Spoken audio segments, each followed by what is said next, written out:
Hello, footy fans, and welcome back to the Chip and Chase podcast. We're here on our Wednesday, and you know what that means. It is wrap-up time for round 10 of the NRL Supercoach season and a bit of a preview heading into round 11. Everything that we're going to be looking at doing, trades, captains, etc. But let's start with how we went in round 10, shall we? Once again, for those of you who are listening on audio platforms, this one is being filmed. So we have the face cam, we've got the video footage, you can see the team, you can see a bit more stuff that we're going to be doing. So if you are more of a visual learner or you just want to interact and connect with me a bit more, head over to the YouTube channel. That is the place to do it. For those of you who have been watching on the YouTube channel, very sincere thank you to all of you. You are putting in a lot of support, getting lots of likes, lots of views, lots of comments and DMs from you guys as well. So I really do thank you guys for that one. If you guys are only here for the Supercoach content or you're not quite sure, I do post a lot more other content, lots of other podcasts focusing on normal NRL. And then we have the Instagram. We've got more content on there, a bit more Supercoach stuff, etc. And a lot more in the works. We're doing a lot of hard shifts this week, getting a lot more content ready for that Instagram. So go check that out. That's at Chip and Chase Podcast. But let's get right into it, shall we? As you guys can see up on the screen, this is how we went in round 10. 1,147 was our score. So the top 11% of players, which means we moved up 646 ranks to the season rank of 5,061. So another increase, another green arrow there. Not a substantial one, but hey, we're just happy to be chipping up the fairway at this point in the season. You know, round 9, week before, was our first going down arrows, our first red arrows. So it's good to just start to slowly, chip back into that. And 646 ranks, I don't mind where we're going or how much we're raising as long as we're going up. And that's what we're doing here. So that puts us into a season rank of, as I said, 5,061, a total score for the season of 11,088. It's the top 3% of all players at the moment. I'm quite happy with where we're at, as you guys know. We've been saying it every week. Last week, we made some errors. Even this week, we made some errors.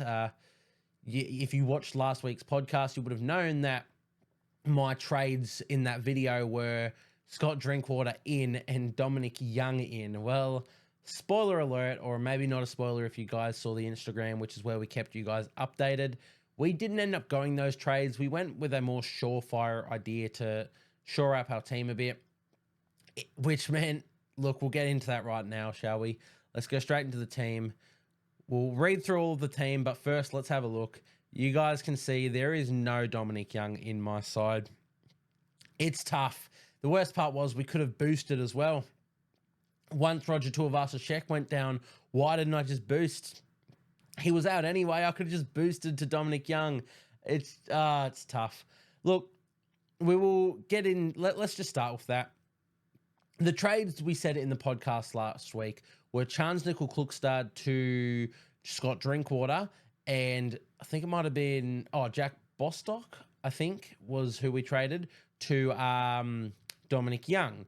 We reversed that. We went Bostock to Armstrong. I felt like it's a surefire cash generator who is playing and scoring, which is better than just not having one. So getting in Armstrong for that cash and then turning Joe Chan into Britton Nickera felt like the right thing to do. It got rid of someone who was an AE nightmare and at max price of 300k in Joe Chan. And it got us a gun in Nickera who just shores up that second row, plays the buys. Really good trade. I liked it. And it got in Armstrong, who ended up playing, and he scored 68 points, which was great. I liked it. Like, the trades make sense on paper. I think it was the right thing to do.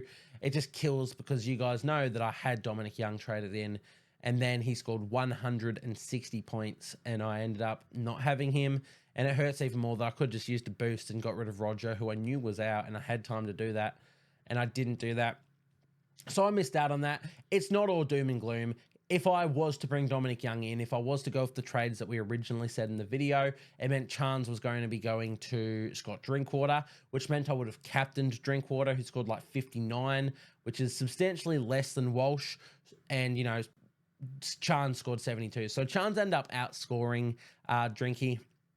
So yeah, we missed out on the 160 from Dominic Young, but we would have got a captain score of 100 and what's that, 118, as opposed to a captain score of 186, which is where we were at with Reece Walsh. So, yeah, there's swings and roundabouts, and that's the tale of Supercoach, isn't it? So we're not going to dwell on that too much. It's just, yeah, it's a shame that we missed out on Dominic Young. Spoiler alert, when we get to trades, I'm not missing out again. He is going to come into the side this week. But let's get through the rest of the team recap, shall we? Starting at hooker, Harry Grant, he started for us, scored 44. Was very killer this. I think he had about 39 points in about 30 minutes before halftime. Then he had that sin bin.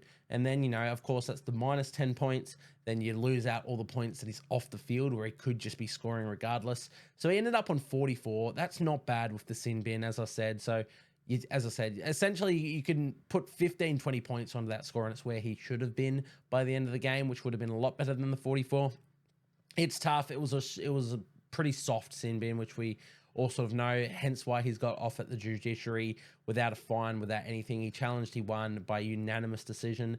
Yeah, it was a bad call, but you live and die with that. There's going to be some tough calls in Supercoach. It sucks when it happens to your team, but you just got to move with that. So 44 points, not the best, but hey, what can you do, really? Jaden Brayley ended up playing the full 80, so we didn't play him this week because we got scared of how he went last week against the Warriors, where he only played like maybe half the game.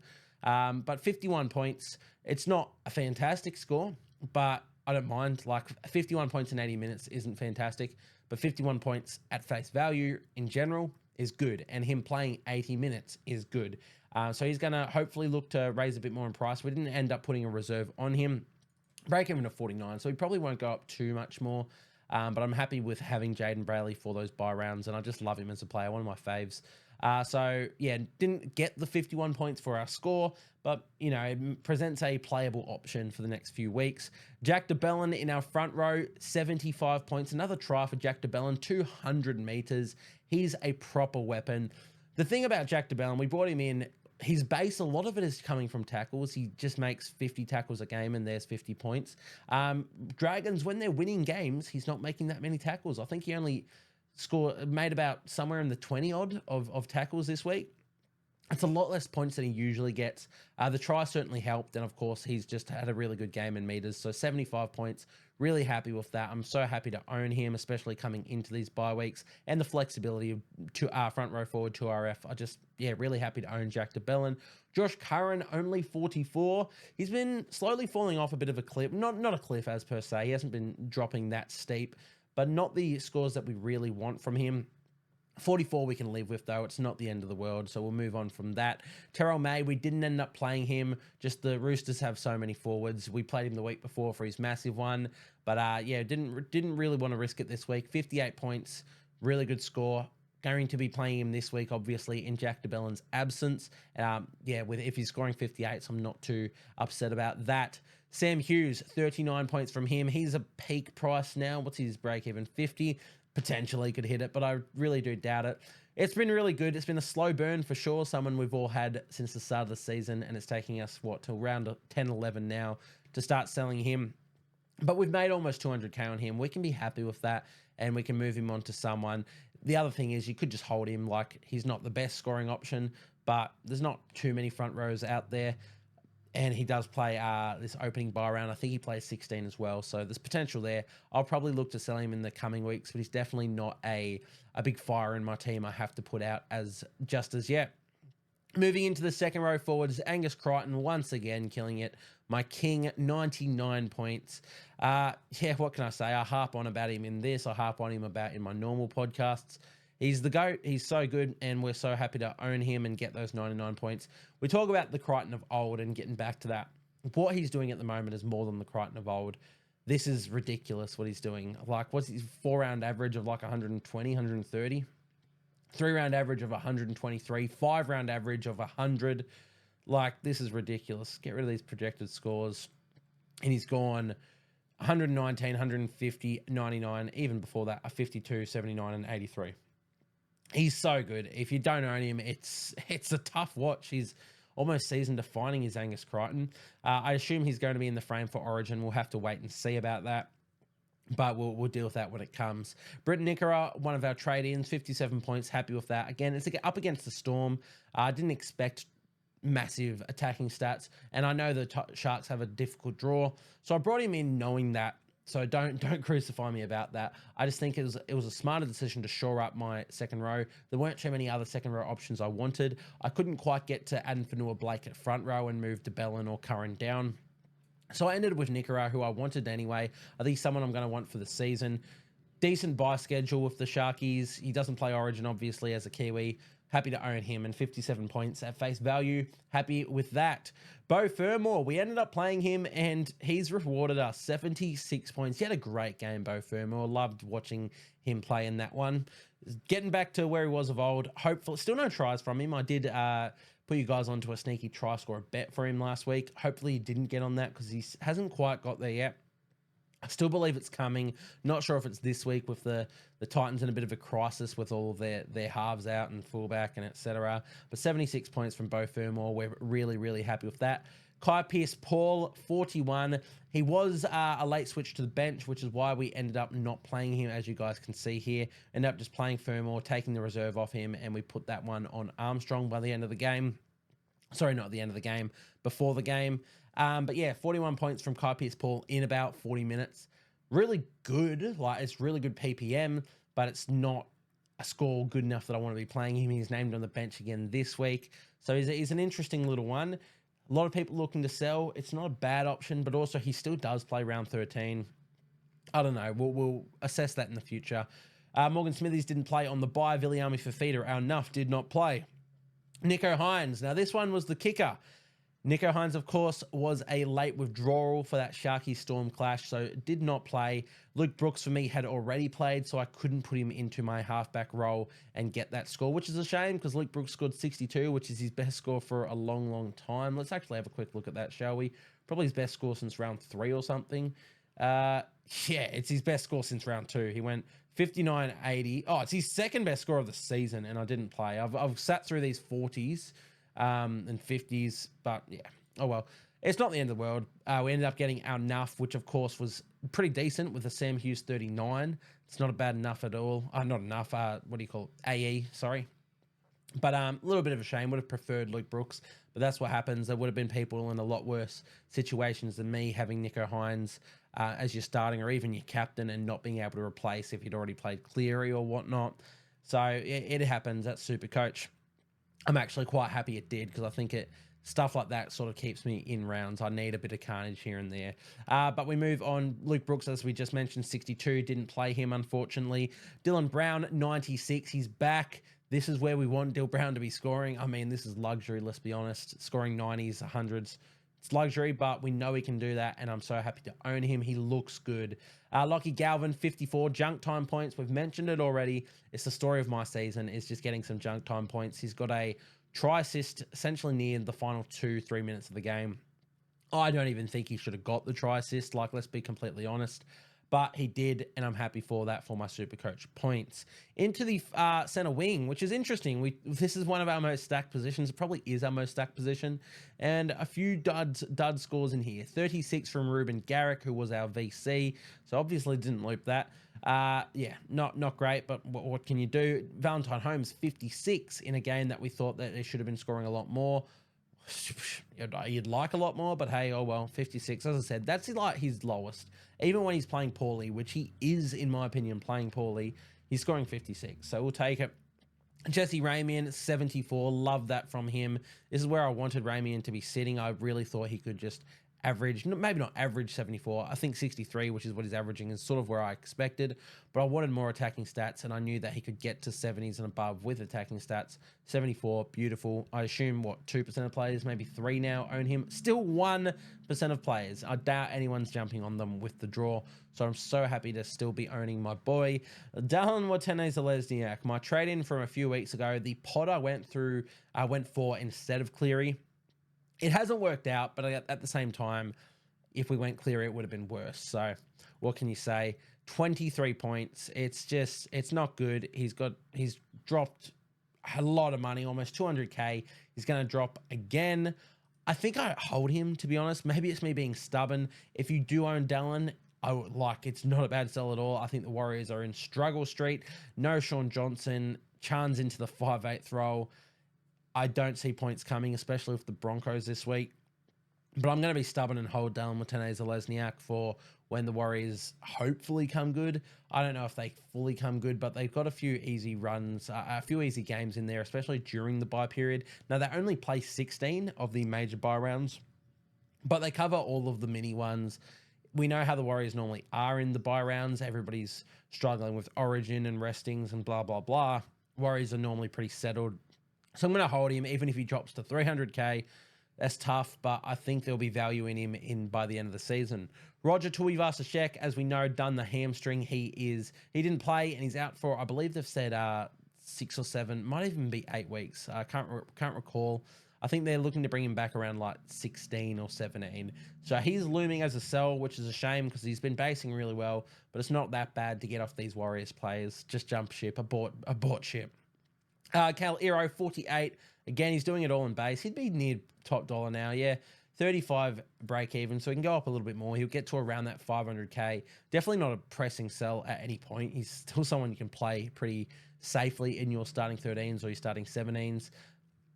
Happy to own him with the Sharks draw as well with their bye schedule, so I'm just going to keep him. 48 points, not the best, but again, face value, that's just base. Happy for that. David Armstrong, 68. We did end up playing, as we said earlier, instead of Kai Pearce-Paul. 68, he rewarded me with that. Could have been a lot more. There is a try and a try assist in those attacking stats, so it's not ideal, but again, we're just taking stuff on face value a lot of the time. 68 points at face value, really good, happy with that. Reece Walsh, we captained, 93 points, doubled to 186. He was the best score of my week. Angus Crichton beat him by just. Dylan Brown beat him by just, but they're right up there with the best options I had this week to captain. He repaid that faith, and as I said, if I ended up going the Drinkwater trade, Drinky would have went a lot less than Walsh. So we're happy with the 93. As I said, doubled to 186. Chance Nickel-Klukstad, who we kept in our trade, 72 points for the try in a game that, look, they weren't rolled. They were rolled early, the Warriors, but they fought their way back into the game a little bit. Never enough that they could, make up the lead that they let in, the deficit they let in, I should say. But 72 points, it's good. We're happy with it. Unfortunately, he's going to be a trade out this week. I know I looked to trade him out last week. In the end, I reversed it thinking, look, he had one bad score. He's been averaging 90 around that. He's been named at 5'8" this week, and I'm just not here for it. If he's at 5'8", I just don't see the workload. I don't see his base being 40 anymore, and I don't see the Warriors scoring points. Like, I know he's going to try to be in everything, which is great. Chance is fantastic, and I love him, and maybe I'll look to pick him up in the future. In a very ideal world, he plays 3 games at 5'8". He gets the duel, and I'd bring him in as a 5'8" for the back end of the season. But I will be looking to sell him this week. But that is how our team traveled. So as we said, 1,154, I think was my score, 1,157 maybe, around about that. Happy with that. A lot of people went bigger, but we made green arrows in a week that a few things did not go our way. Again, if we're getting green arrows without owning Dom Young, it's pretty darn good. So that will move us into the team list news. So that's of course is over on their screen. So that is why I'm looking over here. We're just going to run through a bit of everything, all the ins and outs. Starting with the Raiders and the Bulldogs. So Jordan Rapana is back for the Raiders after 4 games out with an injury. Albert Hopewade goes the 18th man, and yeah, Rapana's back in at fullback. Only change for the Raiders there. While the Bulldogs, they have not made any changes. The Sea Eagles and the Broncos are next. Now, this is the big stuff. As we know, Tom Trbojevic has done another hamstring. He is now out.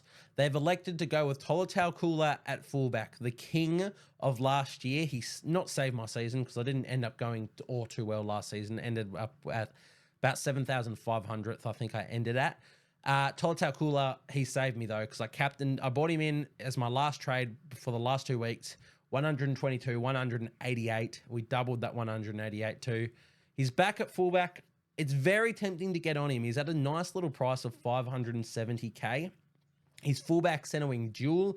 We know what he can do in his games at fullback, but keep in mind it's a small sample size of 2 games, and they were against the Tigers and the Bulldogs, who were awful. Now, Manly aren't going that great as well. They've got a tough run. They've got Broncos this week. I think they get the Storm the week after. And then they miss the bye round, and then I don't know, Panthers maybe. It's a tough little run for the Seagulls. So if you're going Tolutau Cooler as a pod, just be very wary of that. Have that knowledge in the back of your mind. He can still go big. I still think he has that potential. Just getting his hands on the ball more, his speed, his acceleration. He's going to burn plays. He's going to create opportunities. But Broncos, Storm, and I think Panthers or Roosters, it's a tough draw. I'm going to wait. I assume he keeps that fullback role. We know Trebojevic is out for 7 to 8 weeks.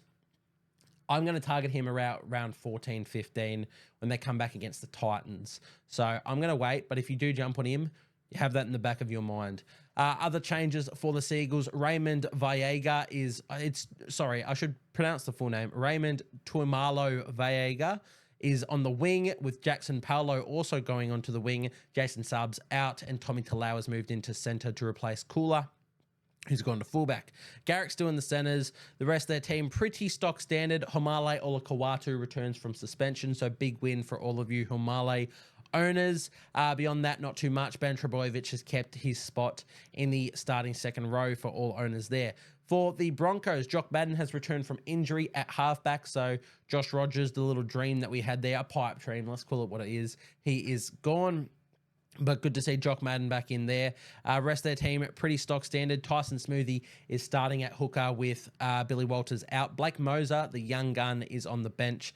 Nothing to note there. We're not going to be targeting a Tyson Smoothie. We're not going to be targeting a Blake Moser off the bench either. And I'd assume nobody owned Billy Walters. So we move on from that into the Titans and the Knights. Titans have been savaged by injuries, which is sad because they were starting to find some good form.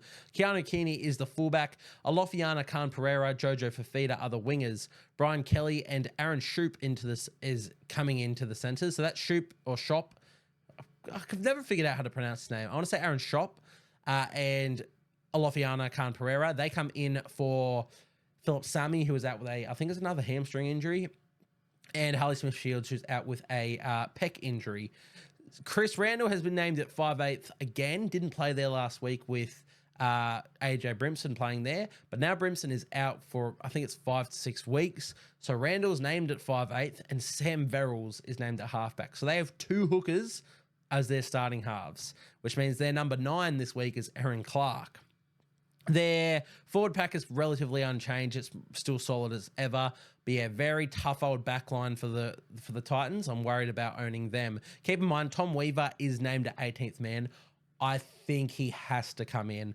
I haven't been awfully impressed with Tom Weaver in his starts in first grade. We know he's been a gun coming through the grades. Haven't been that impressed, but he's also coming into a struggling Titans side. Titans have always had a bit of a struggle with, they always have these incredible junior halfbacks. You think Tanner Boyd, Toby Sexton, Tom Weaver, all of these Australian schoolboy halfbacks, and they haven't been able to get the best out of all of them. I think there's a lot in Weaver, and I think regardless of whether or not he's performed amazingly, you have to play him in the halves. I'd assume he comes in, moves Verrills to 5/8 and Randall, I don't know, to hooker. I don't know. We'll have to see how it is. But Tom Weaver, I think he has to play in this one. Also, cool to note, Tony Francis, 19th man. We highlighted him in the preseason if you guys were still around for then. Big, strong winger. Well, not massive as in like height-wise, but very much in the mold of Greg Marju. If he does get a shot at any point this season, he will be one to watch. I really, really like him as a player. Bottom dollar, obviously. But hopefully we can see him get a debut soon. Moving over to the Knights, not much to note here. Bradman Best and Tyson Frizzell were in doubt. They have been named, but we'll have to see if they are late withdrawals. Jack Cogger comes in at 5/8 for the injured Tyson Gamble. So tough luck there for Tyson Gamble. David Armstrong still at fullback, but also important to note, Fletcher Sharp, his name has finally appeared. He's in jersey 22. I doubt he plays, as we said. Knights are 3 from 3 with David Armstrong in the side. He's been playing some good footy. But Fletcher Sharp is a gun. I've got such high raps on him, the Cessnock boy. I'd love to see him get a run. Don't want him to take Armstrong's spot, not just from a Supercoach perspective, but for a Knights fan. It'd be really tough for David Armstrong to go so well and then get dropped. But hopefully we can see Fletcher Sharp at some point, maybe even on the wing. We'll have to see. For the rest of their team, Jacob Saifiti comes in for Daniel Saifiti, who is out suspended, I believe. And that is all. As we mentioned earlier, Kai Paul is on the bench. Moving on to the Sharkies and the Roosters. Nicho Hynes, the talk of the town, has been named after his withdrawal last week. Really good. We need that.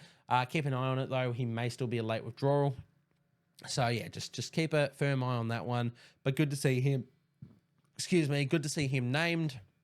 The rest of their team is very stock standard. Moving over to the Roosters, not Dominic Young, he's playing, so just woo up, he is playing. Joey Manu has been left out of the squad. I believe that is for a concussion that he suffered late in the game, so he'll miss probably just this week, maybe next week, we'll have to see. But that means Junior Ponga or Fataliga Ponga, if that's how it's pronounced. Apologies if it's not. It's probably not. But Ponga comes into the centres. Such a big fan of Ponga. I'd love seeing him get all his opportunities. But he is in there at centre. Beyond that, for the Roosters, their team lines up the exact same. A really, really strong team. Then we have the Rabbitohs and the Cowboys. Now, the Rabbitohs, they welcome back a few faces. Alex Johnston returns from injury on the wing, as does Jacob Gagai. So anybody who has Gagai or bought him in and forgot to trade him back out when he wasn't named or he was a late withdrawal, massive wins for you because he is back. Alex Johnston, not really our option this year. I don't think any Rabbitohs players are, except Gagai if you owned him as a cheapie, which means Isaac Tuitupo Thompson into the centres, by the way, and Michael Cheekham out. Rest of their team is the same, except for Tane Milne coming onto the interchange at the expense of last week's debutant, Matt French. Moving on to the Cowboys, Murray Taulagi returns from injury on the wing, which sees Semi Valamai drop out of the squad. The rest of the team is the same. Hylam Lukey was a late start last week, and he has been named to start this week with Kulikefu Finifuiaki on the bench. So as we said, sell him if you own him. Harrison Edwards played last week, but is out. Jordan McLean is also back, but not too Supercoach relevant there. The Warriors, big news here. Tane Torpiki has been named at fullback. As we said, Chance Nickel Klukstad going to 5'8", and Tamare Martin going to halfback. Sean Johnson is out for, they expect 4 weeks, I believe it was. So tough old there. Ali Leatawa is into the centres for Rocco Berry. Now, we reported that Rocco Berry had been dropped. That was not the case. He's actually out with a fractured hand. Expected only to be a short-term injury, but I'm such a big fan of Ali. Hopefully he can keep that spot, and that's no knock to Rocco Berry. I thought Rocco Berry's been really good this season. Tough few weeks, as we know, for the Warriors, but I think he's been good before that. But I'd love to see Ali secure a spot. He's such a gun. Adam Pompey is the other centre, of course, and Marcelo Montoya comes back in for Ed Cossey. Not too much to note Supercoach relevance-wise in that, though. Once again, Mitch Barnett is named at second row as well, and Jacob Laban is onto the bench. For the Panthers, the big news, of course, Nathan Cleary out for 8 weeks, I believe it is. This pushes Jerome Luai to halfback, Jack Cole to 5'8". So very interesting one there. Definitely wait a couple weeks or at least 1 week and have a look at Cole, see how he fits in. Could be a nice cheap option at 5'8" for maybe Lockie Galvin if you still own him. But not much else going on there for the Panthers. We move on to the Storm and the Eels. The Storm have named an unchanged 17. Jack Holworth was a late inclusion last week onto the bench for, what's his name? Joe Chan, which is a little bit of a kick in the dick to me who sold Chan expecting him to just be an AE nightmare. But now it's good for people who still own him because he's not going to lose cash and you can move him on whenever you want. So really good in that aspect. Sua Falongo once again at fullback. For the Eels, Blaze Salungi again at fullback, but they've named a unchanged 17 as well, except maybe Brendan Hands might have dropped out. But regardless, I liked how the Eels played. Their defense wasn't good, but they had some attack in this side, so I don't mind them sticking strong to that side. Tigers and Dolphins. The Tigers have Brent Naden moving back into the centres with Solomon Olamalo coming back onto the wing, the Union export. The rest of their side, pretty stock standard. John Bateman is out for an extended period with, I think it was another pec injury. So Alex Seyfarth starts at second row. Alex Twall also comes in at lock forward for Isaiah Papali'i, who is out for the 1 week with suspension. For the Dolphins, Hamaso Tabuai Fido finally returns, which of course pushes Trey Fuller to 18th man. So he is out. Once again, we'll talk a little bit about Trey Fuller now because that wraps us up on all of the team list news regardless. So if you own Trey Fuller, you definitely can look to sell. It's not a bad point to sell. He's made a bit of money. You can move him on to someone like Scott Drinkwater with their good draw and a decent buy coverage. At least they cover 13. What you should do is definitely look at your round 13 players. I think you'll be relatively surprised with how many people you have. Now, I had a look earlier, and off the top of my head, this could be wrong. I own Brayley, DeBellin, Curran, May, Hughes. There's 5 already. Crichton, Nickera, Pierce, Paul, Smithies is, what's that? Crichton, Nickera, Pierce, Paul, Smithies gets us to 9 players. Sure, Crichton might play Origin, so let's say there's 8 players. We keep going. Nico Hynes is 9. Say he plays Origin. Let's keep it at 8. We then have Dylan Brown is 9. Lockie Galvin, I think, plays it, would be 10. Then we have, I can't remember if Manly do. Let's have a quick look over on this side. Draw. Actually, we can bring it up over here, can't we? There you guys are. Should be able to see that one now. So Seagulls do not, Tigers do not. So let's run through that again. These are the teams that are playing it for all your reference. Cowboys do. There we go. So once again, that's Brayley, DeBellin, Curran, May, Hughes is 5. Not Crichton because he'll probably play Origin. Nickera is 6. Kai Pierce Paul is 7. Smithies is 8. Hynes we won't count. Brown is 9. Ramian is 10. Iro is 11. Armstrong is 12. And and that's it. So I have 12 at the moment, I think, if I calculated that right. That's already, that can get you by. So just make sure that you are counting those numbers. Round 13, you'll just be pleasantly surprised. A lot of players that you already own are going to feature in that round. Just look for players that are playing 2 or more bye rounds. So you want to be covered for 16 and 19 if possible. But when we are looking at trading someone like Trey Fuller, who does play 13, 16 and 19, you can afford to trade him because you might not need him for 13, but he's good to have for 16 and 19. Would you trade him to a Scott Drinkwater who does play round 13 but doesn't play 16?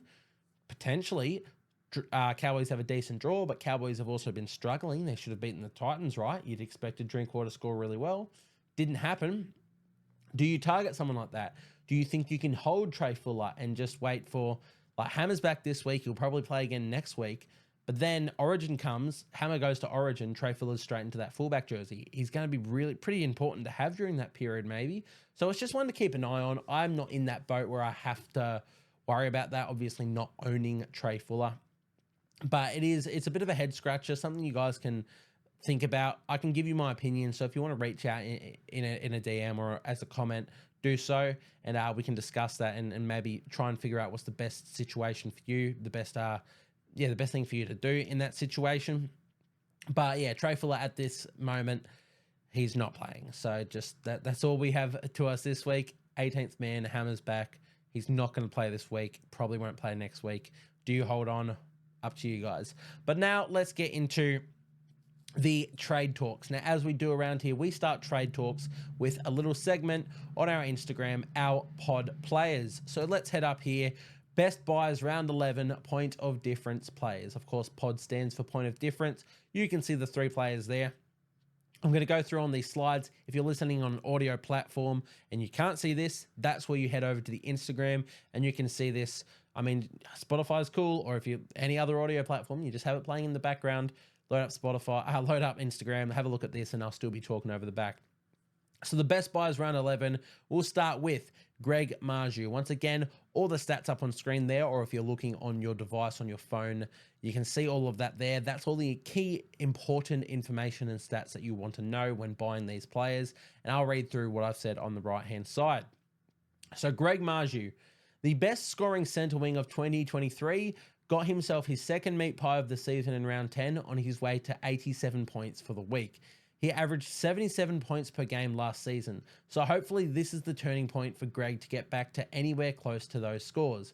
At only 500k, his base and evasive stats alone mean that this is essentially as low as he will get, so you can jump on with little to no risk and hopefully reap the rewards. He does have the bye in 2 weeks' time, but it's wedged firmly between games against a depleted Titans outfit and the Bulldogs on the round 13 bye round. If you're worried about their matchups after that, keep in mind that the Storm will potentially rest their Origin stars for the round 14 clash, so that helps out a little bit as well. A near perfect low ownership trade-in target for those looking to jump ship from the Warriors' sinking boat of players. There we are. That's why we've got Greg Marju in this pod players thing. He's not the most pod player in terms of, knowledge. Everybody wants Greg Marju and knows what he can accomplish. He's only low ownership because of Knights have been struggling. He hasn't been scoring tries. He's been injured. A lot of factors go into it, but 2% ownership, 515k for Greg Marju. I think it's a great trading target. He's not like, as I said, not a really low ownership. He's a really low ownership. He's not someone who's going to fly under the radar. He's not a pod in the sense that nobody's talking about him. People are talking about him, but the fact that he is low ownership is why we've included him in here. And hopefully these stats and what I've just said can help sway your decision. We'll move on to our second player, though, Jeremiah Nanai. Once again, stats up on screen or on your device. I'll read through what I've said. Jeremiah Nanai.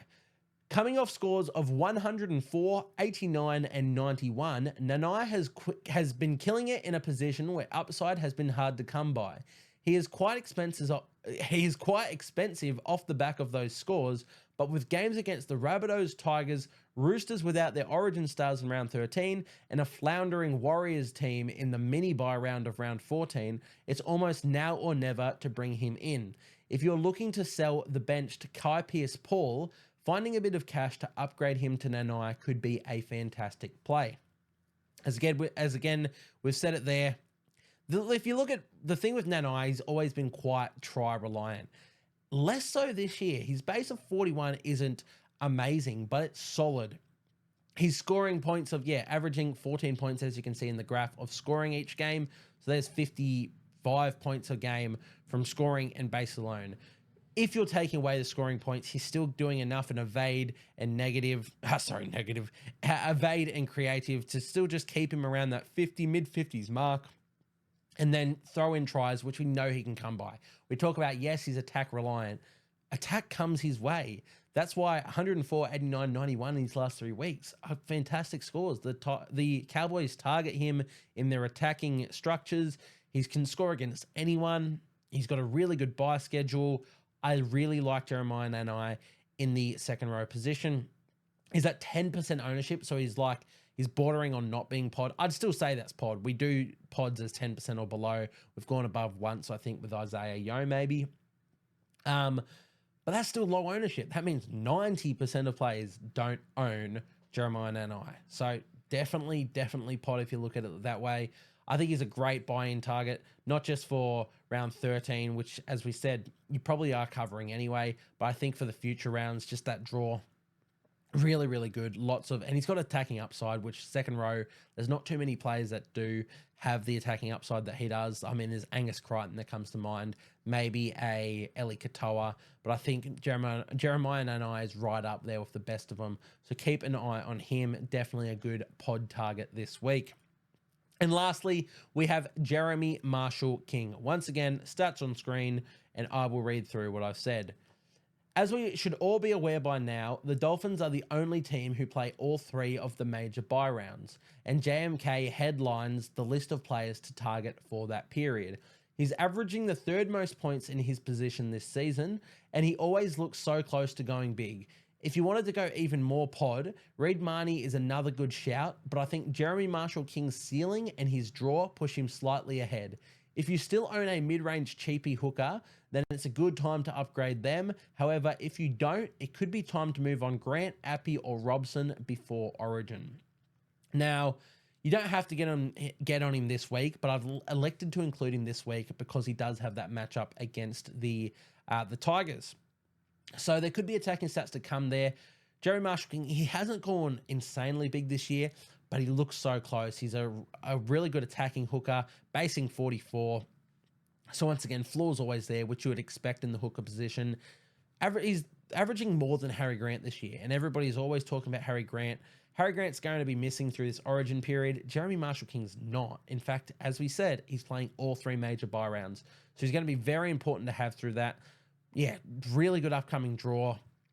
I think he's a great trade-in target. You could do it next week. He's got a break-in of an 82, so he might drop a little bit of cash. But against the Tigers, he could very well hit that or even go bigger. So I think it's a good time to bring him in if you want to certify your team for that origin period, for those bye rounds. And just, he's probably someone who you can hold at hooker for the rest of the season. Just hold him as a gun there, partner him with Harry Grant for the run home or whatnot. I'm not sure. But yeah, definitely someone that you want to be looking in this week. As we mentioned, Reed Marnie is another good shout. We haven't got all his stats up on screen. We might still look at him next week. We'll have to have a look at that then. He is another option. He's lower ownership than Jeremy Marshall King. But as I said, Marshall King at 8% is still well and truly pod. Marnie's a decent shout, but we have JMK above him. Another player who we didn't put in this week's Chip and Chase, that's me. This week's pod players is Tolo Kula, who we mentioned earlier. Just simply his draw keeps me away. But if he comes out and kills the Broncos, every chance I make a post about him next week. But this is this week's pod players. Once again, that's Jeremy Marshall King, Jeremiah Nanai, and Greg Marju. All up on the Instagram, so please go and follow on the Instagram. Go give this a like, comment. Let me know who you think should be included in these or who's someone that you're looking at. Just give it a bit of love, guys. I work pretty hard on this stuff. I'd love to see you guys interacting and telling me that you appreciate or you find this stuff interesting. But we'll move back into my team. So, what am I looking to do trade-wise? Well, we mentioned Charnze Nicoll-Klokstad is going. It's a sad day. I love Charnze as a human, as a player, as a Warriors fan. It always helps. I've loved him for my Supercoach team as someone that nobody owns. But at 5'8", I can't do it. I can't do it. He's not the biggest issue of my side. Obviously, he's scoring more than Dallin. He's also 200k more expensive than Dallin Watene-Zelezniak. So, yeah, I think I get rid of him. I would like to keep him. We could toy around with the trades. Let's toy around with the trades I want to do. Now, there's a lot of trades I could be doing. Let's have a look at Dallin, and let's spoil it right now. Roger Tuivasa-Sheck are the 2 players to go. One of the pod players that we mentioned will be coming in Greg Marju. The other is Dominic Young. So I could bring them both in. I could, bring Young and Marju in for Watene-Zelezniak and Tuivasa-Sheck, and then I could keep Charnze Nicoll-Klokstad. It's not a bad shout because Charnze has been scoring a lot better than Dallin. However, if I don't do Dallin, how do I do this now? Do I have to do this all again? That's such a shame. Let's have a look at what we're doing here. If we sell Charnze instead of Dallin Watene-Zelezniak and we still sell Roger, who's injured, and we bring in the same 2 players, we bring in Dominic Young and Greg Marju. We have to move somebody to fullback first, Greg Marju. It leaves us with 199,000, almost 200k in the bank. I think that's better. I think it's just better to build the team around. Yeah, I don't expect the world from Dallin. He hasn't been scoring well. I don't predict him to score well against the Panthers. I don't predict him to score well without Sean Johnson at all. But I also don't expect Charnze to score well at 5'8", because I think it takes away his best attributes. His ball running, his 300 meters a game, and his sweeping plays. He might still, chime in on that sweeping play, but we'll have to see. I think it's just a better sell this week. He's got 100 break even, as does Dallin, to be fair.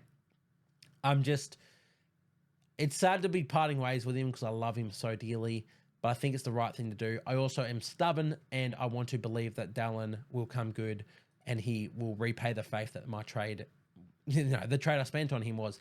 Charnze has already repaid the faith of my trade. I traded him in for James Tedesco after his injury, and he's repaid that with all of his scores. He's done well. Dallin I brought in, and he's done nothing. So he has to earn the right to be traded out of this side. He has to do some really good things to earn his right to either stay or get out of this side. So he's going to stay. As we said, Charnze is off. And the 2 players we bring in are Dominic Young and Greg Marju. Really happy with that. Shame we didn't do Young last week or, boosted to get rid of Roger. But I guess we keep a boost in the end. It just would have been nice to get those 160 points. But hey, we can't lament on that too much further. In terms of other trading targets, let's actually reverse that real quick. We will still do that. Don't worry about that. But I want to see what everybody else is trading in my team. So the most traded in, not in my team, Sam Walker. I can see why people are doing that. Lots of people would be selling Nathan Cleary. I'm not a Cleary owner, so I don't need to do that. I'm not going to do that. I've still got Luke Brooks. At the moment, Luke Brooks seems like a great halfback to have, considering how tough that position is. We do want, as we've said, I would like to own Mitch Moses. Now, he was meant to be back this week, not the case. Might be back next week. I'm not going to bring him in until I see that he's either playing Origin or not playing Origin. If he's playing Origin, I'm not going to do Mitch Moses. In terms of Sam Walker, I'm just going to avoid. I don't mind the idea. A lot of people bringing him in. It's, as I said, it's a lot of people getting rid of Cleary, so it's a great moving down trade. For me, I'd have to move up to Walker. I need to find 200k to do that. I need to find, 220k, 220k. Yeah, I need to find money to do that. We know Walker can go low. He's been playing some incredible footy. Tough draw, though. He's got the Sharkies this week.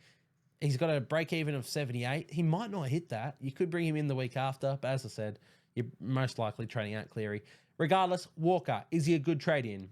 He's not a bad one. I think he's a decent trade-in because halfback's a tough position, but it's not for me.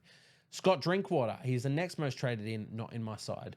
A lot of people selling Trey Fullers, a lot of people selling the injured Tom Trebojevic. I think Drinkwater's a great trading target. I could do that over a Greg Marju if I wanted to, and just go Charles Nickel Klugstad to Scott Drinkwater for the exact same price. No, $400 difference between those two. So I could do that in one swift hit. I don't mind that. I like the Cowboys draw. They've got the Rabbitohs this week. But I think I prefer having Greg Marju in my... Is Scott Drinkwater a better option than Greg Marju? That's a great question. No, I think, again, talking about the money side of things, I'd prefer to have the money of Greg Marju, and I prefer his... He's available for 16 as well, I think. Let's have a quick look at that. We've got that up here. Knights play round 16. No, they don't. So Cowboys and Knights don't play it. Do they play 14, though? Yeah, they do. The Cowboys do as well. Oh, this is interesting. Cowboys have a better draw. I think, as I said, I'm just doing it for money. I want that cash. This is all just changed a bit now. So Dominic Young is actually now the second most brought in, not in my side. I would still bring in Young, which I'm going to do. Dylan Edwards, the next most brought in player, not in my side. Love that. If you own Dylan Edwards, surely you're still very low owners. 12% is up to. Geez, you're killing it if you own Dylan Edwards. Problem is he's 920k. That's absurd. It's too far for me to get to. If you owned him, if you got on him, you're a weapon and you're loving life. Now he's going to be kicking with Cleary out. I love that. I can't get to it. I think I ignore it. Maybe he plays Origin. Who knows? But I'm going to ignore that for now. If you are choosing to get on Edwards, I think it's a good shout. Matt Burton, 762k is quite expensive, but he has been going good. He's halfback 5/8 dual.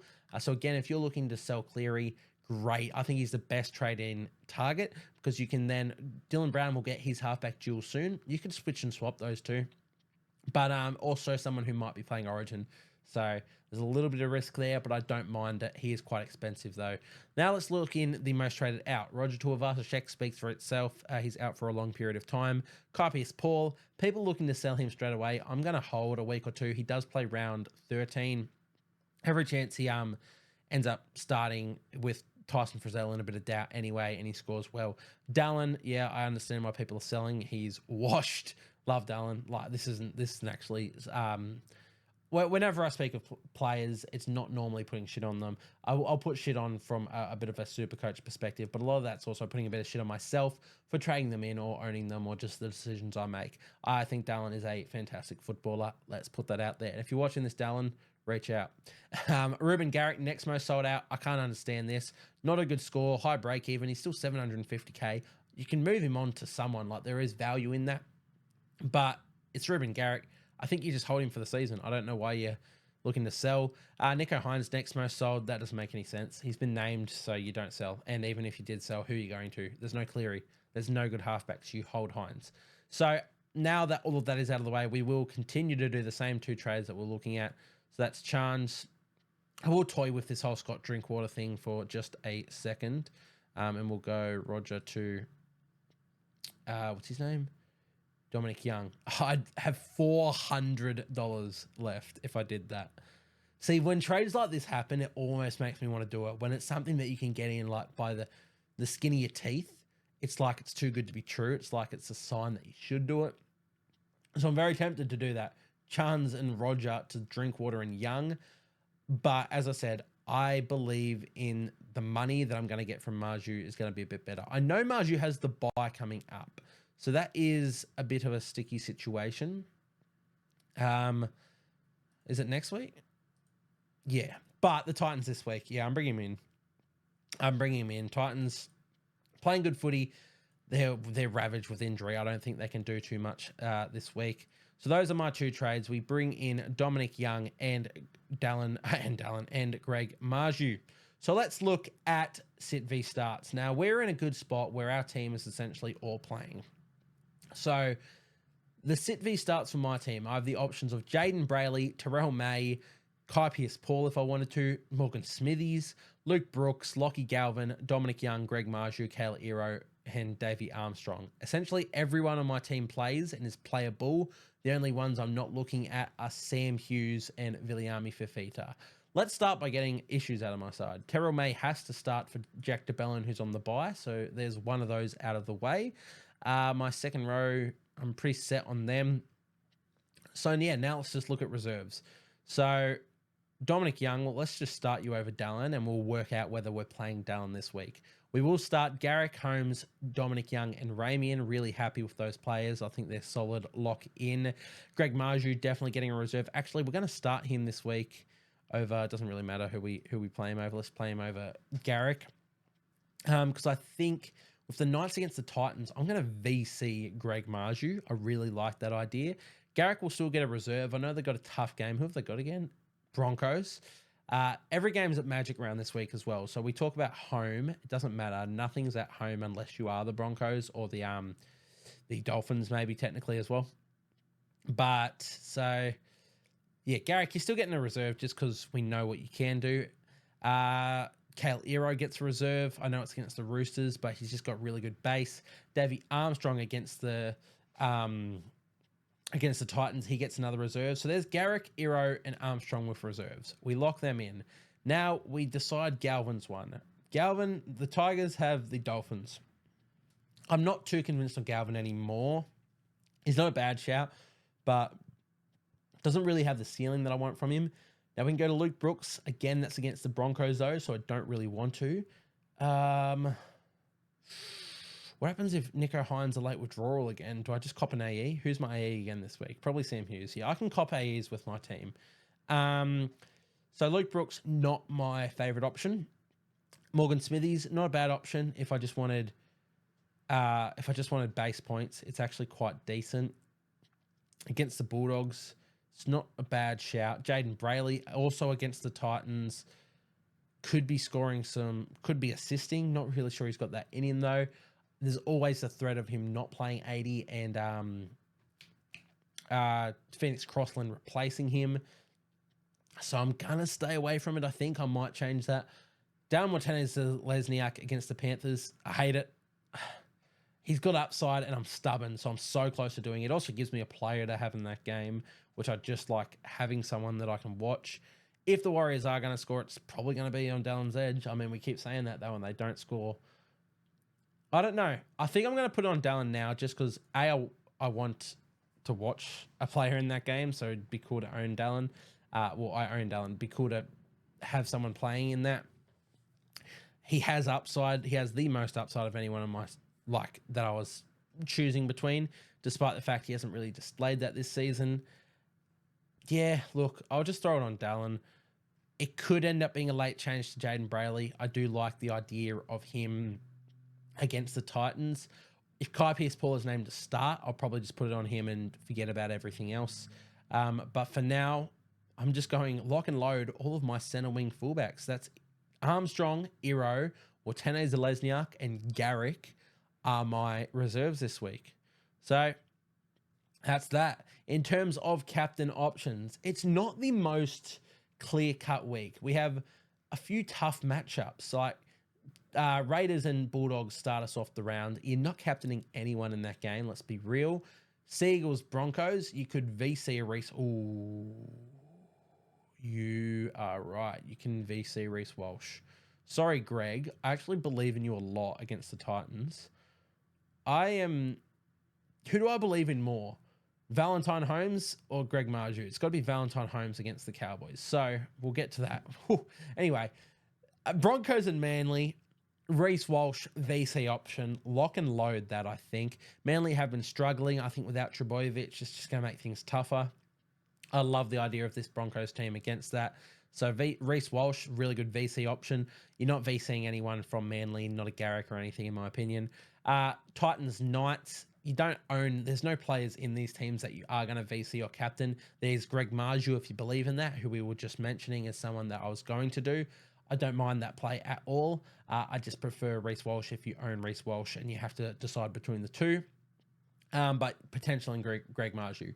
Sharkies, Roosters. You can always go Hynes. I think he's just going to score well no matter what, no matter who he's up against. But it's a side that I want to avoid is the Roosters. I think they're playing some really good footy. So I'm not going to go near Hynes, but I can understand that if you would. If you have any Roosters players, like your Tedesco's or Dominic Young based on last week's performance, I think it's too risky to go them against the Sharkies. So I'd be avoiding that game. But yeah, there's a lot of guns in that game, but I'd still be avoiding them.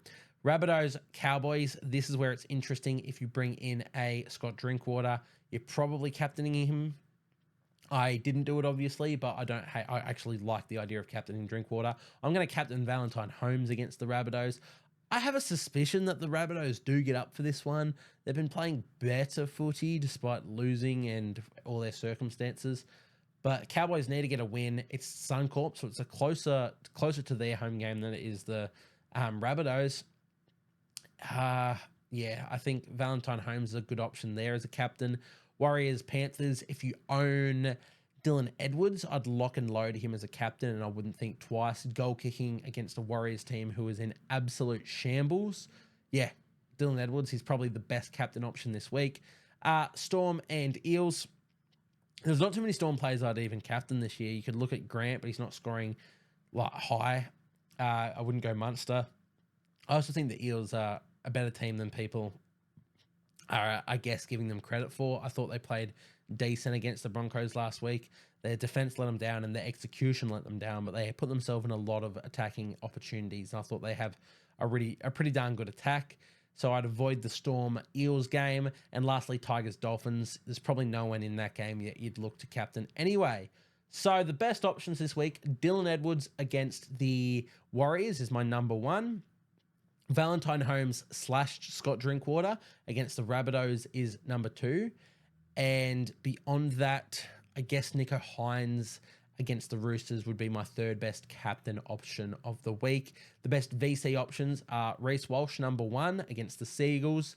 I really like Greg Marju, number two, against the Titans. Anyone else that we could see as a possible VC? Not really, unfortunately. So probably only have the two VC options. You could, if you're feeling really rambunctious, go a Dominic Young or a James Tedesco or even a Nicho Hynes as a VC for that early Saturday game, and then have your C on the Sunday game of Dylan Edwards. If you own that, if you're so inclined, if you can pull that off, that's not a bad shout. But that's where I'm looking. I've got the VC on Reece Walsh against the Seagulls, and I've got the captain on Valentine Holmes against the Bunnies. And I believe after captains that wraps us up, doesn't it? It sure does. All right. Well, thank you guys for tuning into this one. I really did enjoy doing these podcasts. Maybe I think a lot of it is to do with the support that you guys give me. As I said, the comments, the likes, the views, the messages, everything. I really, really appreciate it. So keep reaching out, keep asking questions, keep interacting. I thank you guys wholeheartedly. You're making this a bit of my dream, a bit of a reality, and it's all thanks to you guys. We're not making any money at the moment. Sure, it's something that we'd look to do down the track. At the moment, we're just operating based on passion and love for the game of rugby league, NRL, Supercoach, all of it that I spend my entire time doing. So thank you guys for tuning into this one. We'll be back again for the rest of our podcasts, our preview podcast. So if you're interested in the NRL side of things, we'll be having them coming in the coming days. As I said, got a lot more content on the way on the Instagram, so hopefully getting them up in the coming days as well. So go and give us a follow there at Chip and Chase Podcast. But that'll do us. So thank you guys for tuning in, and I'll see you guys next time.